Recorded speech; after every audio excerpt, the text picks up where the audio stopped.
So students, next lecture is about losses in rotating DC machines.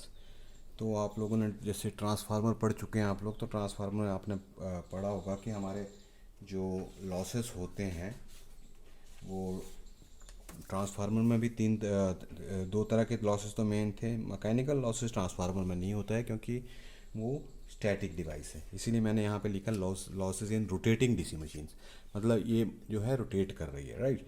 So I can categorise this losses in three category. सबसे पहले losses होते हैं हमारे, उनको हम बोलते हैं कॉपर लॉसेस। ठीक है, इन कॉपर लॉसेस को एक्चुअली हम वाइंडिंग लॉसेस भी बोलते हैं।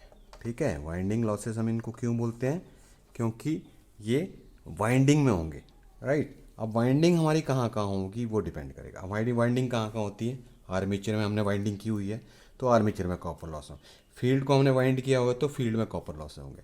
तीसरा लॉस है जो कि वाइंडिंग में नहीं, लेकिन उसको हम फिर भी कॉपर लॉसेस में इंक्लूड करते हैं, और ये वो लॉसेस हैं जो बरस कंटैक्ट की वजह से, रेजिस्टेंस की वजह से लॉसेस होते हैं। तो ये कॉपर लॉसेस में हमारे तीन तरह के लॉसेस जो हैं इंक्लूड होते हैं। उसके बाद है आयरन लॉसेस। आयरन लॉसेस आपको पता है कि इसको हम क्या, इनको बोलते हैं कोर लॉस।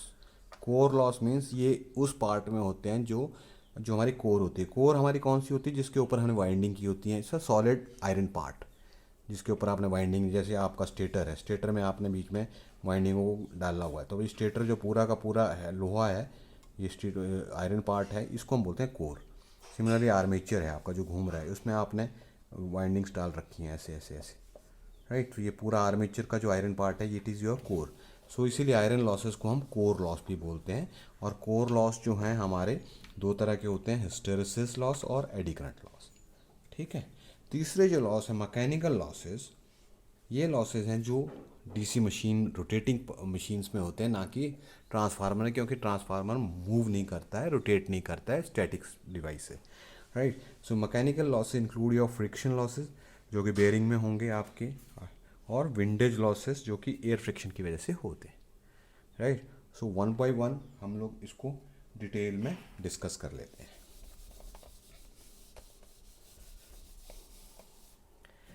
ठीक है, तो सबसे पहला आ गया आपका कॉपर लॉसेस। ठीक है, occurs in field and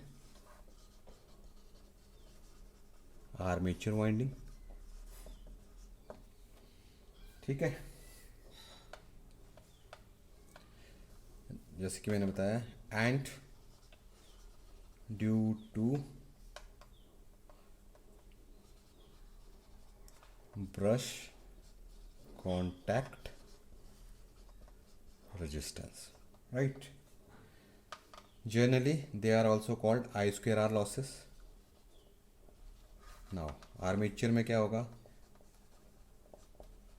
armature copper loss क्या हो जाएंगे, I armature current I A square, armature का रेजिस्टेंस आई ए।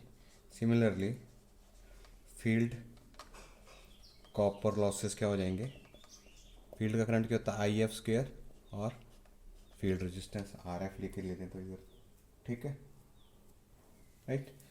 तो ये हो गया आपके कॉपर। ठीक है, तो जनरली ये जो होते हैं आपके 20 to 30% ऑफ फुल लोड, जितने भी आपके लॉसेस होंगे उनका 20 से 30% का जो हिस्सा है वो आपका कॉपर लॉसेस का, जो अलग अलग से अगर आपने लिखना हो, ऐसे नहीं लिखना, तो आर्मेचर कॉपर लॉस आपके होते हैं 20, ये आपके आर्मेचर कॉपर लॉस सॉरी ज़्यादा होते हैं, ये होते हैं आपके 30 to 40% of full load losses. और जो फील्ड में लॉसेस होते हैं आपके होते हैं 20 to 30% ऑफ, क्योंकि फील्ड वाइंडिंग में करंट जो है हमेशा कम जाता है।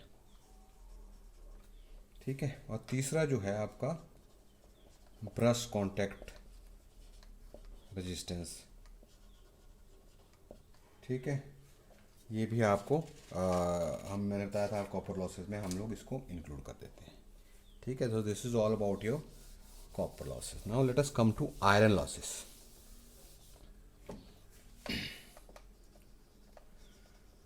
Iron losses also called as core losses, ठीक है।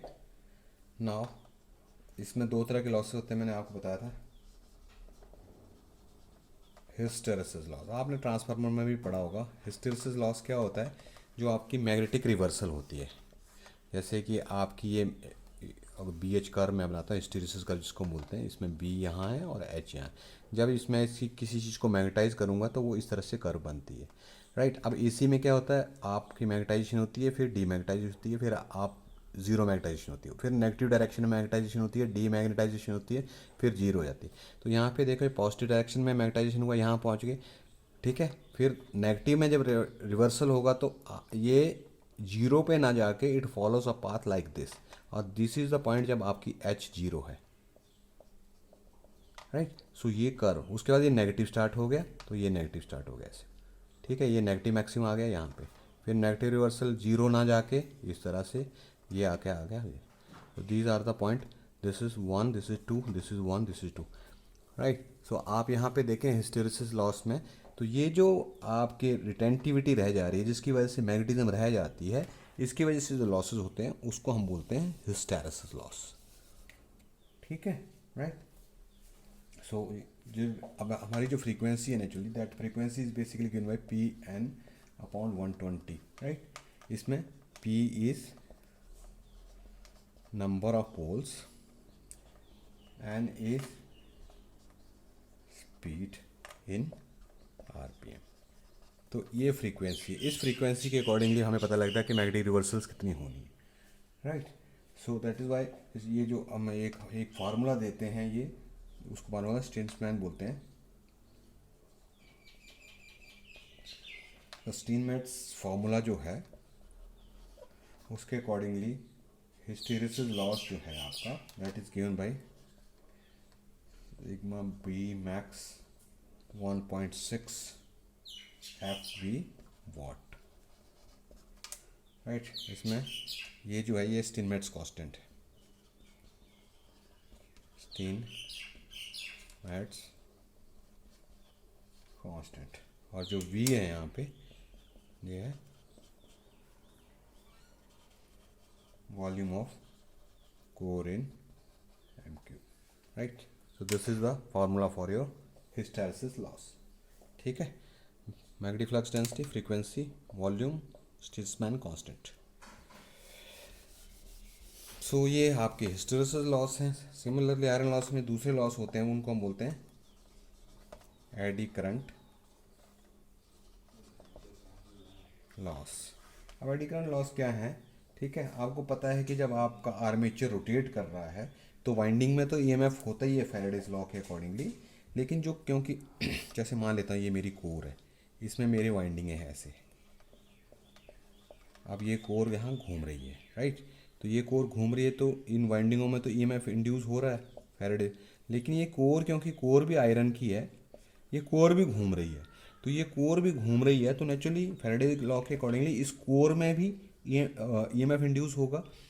अब इन वाइंडिंगों में जो ईएमएफ इंड्यूस होता है, जब मैं इन वाइंडिंगों को लोड के साथ लगता हूँ तो यहाँ करंट फ्लो कर जाता है, लेकिन जो मेरी कोर है क्योंकि वो तो फुल बॉडी है, राइट।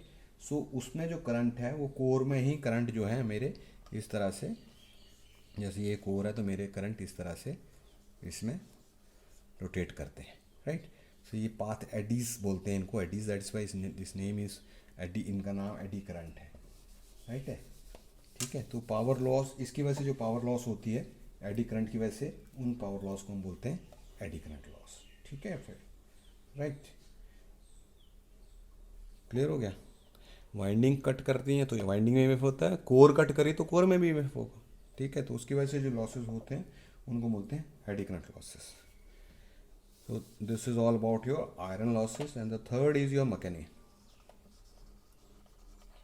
mechanical losses, जैसे कि मैंने बताया था, losses due to friction in bearing and commutator, ठीक है। ब्रशेस क्या है जो कट करते रहते हैं, ठीक है। ये होता है 10 to 20% जो लॉसेस हैं of full load, right. This is another loss, उसको ये यहाँ हमने इंक्लूड नहीं किया, उसको हम बोलते हैं स्ट्रे लॉस। ये जनरली ये जो लॉसेस होते हैं वेरी स्मॉल स्मॉल है ना, और these are due to designing designing and modelling. Design में कुछ प्रॉब्लम, छोटी मोटी प्रॉब्लम डिज़ाइन में रह गई आपकी, तो वो सारा 1% ऑफ द लॉसेस होते हैं, उसको हम स्टे लॉस में कर दें। Right. So this is all about your losses. 3 तरह के लॉसेस हैं, हमने एक्सप्लेन कर लिए। ट्रांसफार्मर में भी थे, डीसी मशीन और ट्रांसफार्मर में यही फ़र्क था कि जो ट्रांसफार्मर जो स्टैटिक थे तो वहाँ मैकेनिकल लॉसेस नहीं थे, यहाँ पे मैकेनिकल लॉसेस आपको इंक्लूड कर देते हैं हम डीसी मशीन में। ठीक है। Now come to your power flow diagram, जो हमने पीछे मिस किया था उसको यहाँ पे अब ले लेते हैं, क्योंकि पावर फ्लो बनना ही तब था जब आपको ये क्लियर हो जाए कि आपके लॉसेस कहाँ कहाँ और कैसे कैसे होते हैं, तभी आपको पता लगेगा कि पावर फ्लो हो कैसे रही है। Right. So power flow diagram जो है यहाँ मैं बना देता हूँ आपको, जनरेटर का बनाता हूँ सबसे पहले, डीसी जनरेटर का, और मोटर का जो है वो हम तब बनाएंगे जब मैं मोटर पढ़ूँगा। ठीक है। सो जनरेटर में सबसे पहले यहाँ पे क्या चीज़ आएगी, यहाँ पे सबसे पहले आएगी mechanical input. Fine. So mechanical input आया। मैकेनिकल इनपुट में सबसे पहले जो मेरे लॉस हो गए वो हो गए मैकेनिकल लॉस। मैकेनिकल आपने इनपुट दिया, चीज़ को घुमाया, जब घुमाया तो बेरिंग में एयर फ्रिक्शन विंडेज लॉस हो रहे, सबसे पहले उसको हमने इंक्लूड कर दिया मैकेनिकल लॉस में। ठीक है। उसके बाद आगे चले तो उसके बाद जो लॉसेस इंक्लूड होंगे वो क्या होंगे, जो आपका स्टेटर का कोर है उसमें लॉस हो गए, स्टेटर के कोर में लॉस हुए। उसके बाद आपके कॉपर लॉस हो गए वाइंडिंग में। ठीक है। उसके बाद आपके स्ट्रे लॉस हो गए। जो बाकी बचा वो आपको मिला इलेक्ट्रिकल पावर आउटपुट। ठीक है। Mechanical losses, core losses, core losses आपके स्टेटर में और रोटर में, कॉपर लॉसेस स्टेटर में और रोटर में, स्ट्रे लॉसेस डिज़ाइन की वजह से, जो फिर बाकी बचेगा वो आपको इलेक्ट्रिकल आउटपुट मिलेगा। So that is how your power is flowing from your input to output. इसको हम बोलते हैं power flow diagram.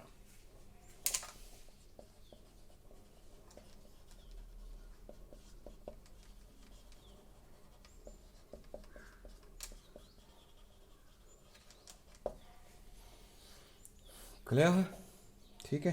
So with this I complete this chapter, और उसके बाद हम लोग इसमें न्यूमेरिकल्स करेंगे। अभी इसमें एक टॉपिक रह गया, सॉरी, एफिशिएंसी का, उसको भी हम नेक्स्ट उसमें कर लेंगे।